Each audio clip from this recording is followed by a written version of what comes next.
वो असंतुष्ट है आपकी टिकट होने से। जो भी सर्वे में अव्वल होगा या हमारे जो मापदंड लगाए हैं उसमें वो आएगा, हम उसके लिए विचार करेंगे टिकट पे। हमें उनकी जो हिम्मत है, उन्होंने जो इतना 4 सालों में जो उन्होंने सहा है, और जल्दी ही भैया को हम लोग मनाएंगे और भैया भी नामांकन में होंगे उपस्थित। हमारी बात नहीं हो पा रही रूपाली जी से, फोन नहीं उठा पाती, ये जो 4 साल की दूरी थी उसका कारण? देखिए, उनकी विचारधारा अगर बदल गई है, पहले कांग्रेसी थी अब वो बीजेपी की हो गई है, तो इनकी। नमस्कार दोस्तों, सशक्त किसान के प्रखर भावना डिजिटल पोर्टल में आपका हम आए हैं। पंधाना विधानसभा जो खंडवा जिले की हॉट सीट मानी जाती है, काफी ज्यादा चर्चाओं में रही, पिछले दिनों चर्चा में रही। एक कांग्रेस नेत्री भाजपा में चल गई, तब बहुत ज्यादा चर्चा में हुई। उसके बाद तो टिकट को लेकर लगातार बवाल इसमें भाजपा संगठन में चल ही रहा था, तो उसके लिए चर्चा में थी। अभी आज एक नया घटनाक्रम हुआ। कांग्रेस से जो प्रत्याशी घोषित हुई है रूपाली बारे जी हमारे साथ हैं, उनके विरोध में भी कुछ संगठन के लोग आए, तो हमें लगा कि दूसरा पक्ष भी जानना जरूरी है। एक उनका पक्ष तो सोशल मीडिया में कई वीडियो चल रहे हैं, तो आपने सुन लिया होगा। तो हम रूपाली बारे जी के पास आए हैं। रूपाली बारे जी, आपका बहुत बहुत स्वागत है प्रखर भावना के चैनल। बहुत बहुत धन्यवाद सर जी। अभी आज हम जिस वीडियो के बाद आपसे मिलने आए हैं, उसमें ये था कि आपके जो कुछ टिकट दावेदार थे, जो कांग्रेस से भी दावा कर रहे थे टिकट को लेकर, वो असंतुष्ट है आपकी टिकट होने से। तो ऐसे समय में आप क्या मैसेज देना चाहेंगी कि आपसे बात नहीं हो पा रही, आपसे कनेक्टिविटी कमजोर है, या फिर वो टिकट को लेके जो दावा कर रहे हैं, ऐसे समय में आप, चूंकि आपका कल फॉर्म भरना है, शायद 27 को फॉर्म भरना है ना, परसों फॉर्म भरना है। उन्होंने 28 तारीख तक का अल्टीमेटम दिया है केंद्रीय नेतृत्व को कि आप इसे टिकट को बदलें, नहीं तो हम अपनी तरफ से कुछ लेंगे। ऐसे में आप उन लोगों को क्या मैसेज देना चाहेंगे और कार्यकर्ताओं को क्या मैसेज देना चाहेंगे? देखिए, पहले तो जो है विरोध जो कर रहे हैं वो सभी मेरे भाई बहन हैं। हम लोग सभी साथ में टिकट मांग रहे थे, लेकिन जैसे ही हम लोगों को आलाकमान से निर्देश हुआ कि जो भी सर्वे में अव्वल होगा या हमारे जो मापदंड लगाए हैं उसमें वो आएगा, हम उसके लिए विचार करेंगे टिकट पे। तो यही हुआ, सर्वे के आधार पर 2-4 सर्वे हुए हैं, जैसे एआईसी के हुआ, राहुल जी के हुए, कमलनाथ जी के हुए, सबकी सर्वे टीम अलग-अलग आई थी। तो वो क्षेत्र के आधार पर ही सर्वे के उसमें मेरा नाम गया हुआ है और सर्वे के आधार पर ही मुझे टिकट मिला है। और सभी मेरे भाई-बहन हैं, वो मुझसे नाराज़ नहीं होंगे और मेरी बात उनसे होती रहती है। ऐसा उन्हें विरोध का, अगर उन्हें ऐसा लगता है कि ये चेंज होगा टिकट, तो ठीक है, वो आलाकमान से बिल्कुल अपनी शिकायत है वो दर्ज कराएँ। पर मेरी उनसे बात होती रहती है, वो मेरे कनेक्टिविटी में है और 27 तारीख को सभी लोग मेरे साथ नामांकन में आएँगे।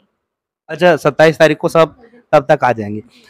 आपका पिछला जनादेश बहुत तगड़ा था, उसी के कारण आपको टिकट का एक उम्मीदवार माना गया, क्योंकि आपने निर्दलीय होते हुए कांग्रेस की मतलब लगभग पंधाना के इतिहास में किसी दो दलों के बाद, भाजपा कांग्रेस के बाद, किसी तीसरे ना दल ने और न किसी ने निर्दलीय ने कभी भी इतनी बड़ी संख्या में वोट हासिल किया। उसका एक बेस माना जाता है कि आपको टिकट मिला उसके कारण। तो अभी वो बेस मौजूद है, उन लोगों से कनेक्टिविटी बात होती है जो उन्होंने आपको वोट दिया था पिछली बार? हाँ जी, बिल्कुल, जो 4 साल से जो मेरे साथ तटस्थ रहे हैं, वो आज भी मेरे साथ हैं।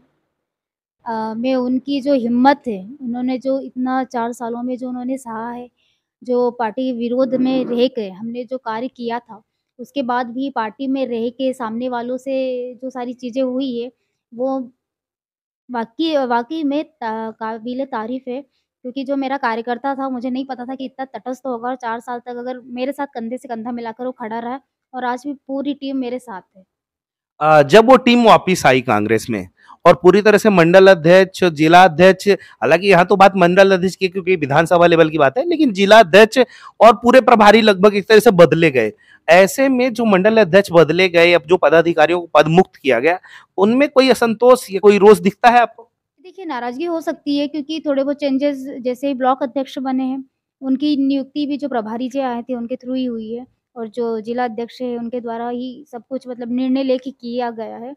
असंतुष्ट में मुझे नहीं लगता कि कुछ लोग हो सकते हैं जिनके पद से हमने कुछ कारणवश उनको हटाया हो, पर ऐसा मुझे नहीं लगता और अगर है तो हमें बिल्कुल उनसे बात। एक बात कही जाती है कि आप कमलनाथ जी से सीधा आपका संपर्क है, कमलनाथ जी के आपके थ्रू टिकट पाती हैं। और यहाँ एक गुट और एक्टिव होता है अरुण यादव जी का।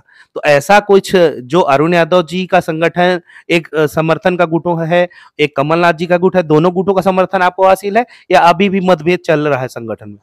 देखिए, अरुण यादव जी बहुत पुराने मेरे पिताजी के साथ में मेरे पिताजी ने बहुत उनका साथ दिया है और उन्होंने भी मेरे पिताजी को बहुत अच्छे से रखा है। तो कहीं न कहीं हमारे उनसे पारिवारिक संबंध भी है।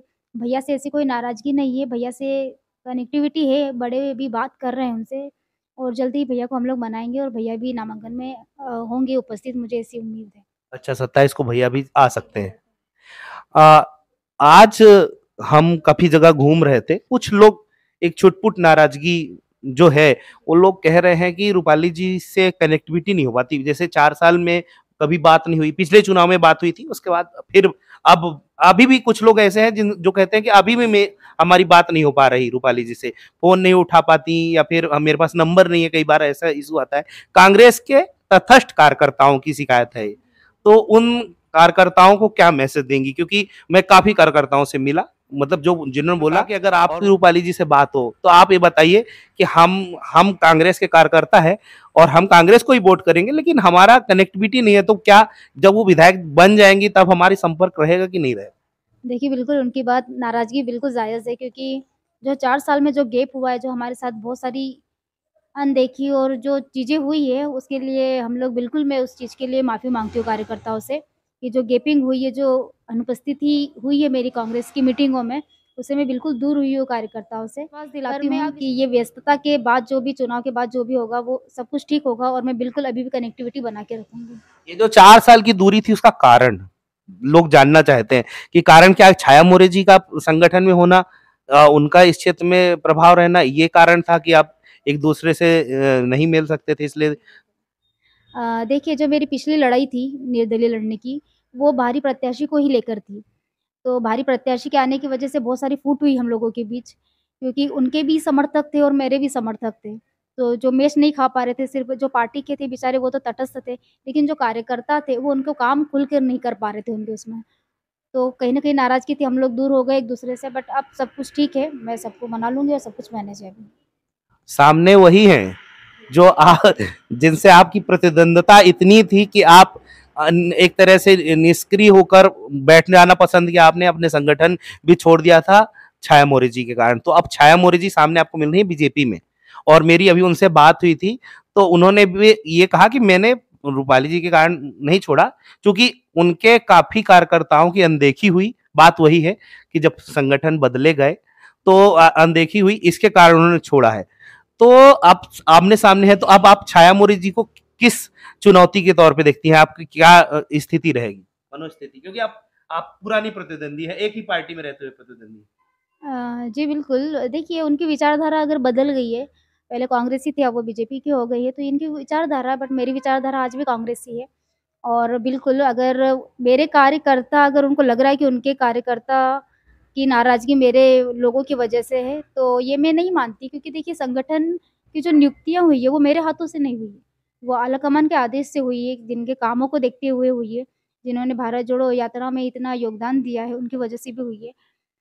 तो पहले भी जो थे पदाधिकारी, उनसे भी मेरी इतनी नाराज़गी नहीं थी क्योंकि मैं मैच करके चलती थी उनसे भी और हमारा सब सामंजस्य बैठा के चलते थे।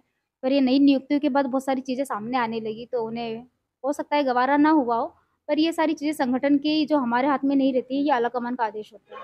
चुनौती कितनी होगी वोटिंग में, फाइटिंग में, जी, कहाँ बिल्कुल, देखती हैं? बिल्कुल, मैं देखिए पहले से ही मेरा मुद्दा रहा है स्थानीय का और बाहरी का।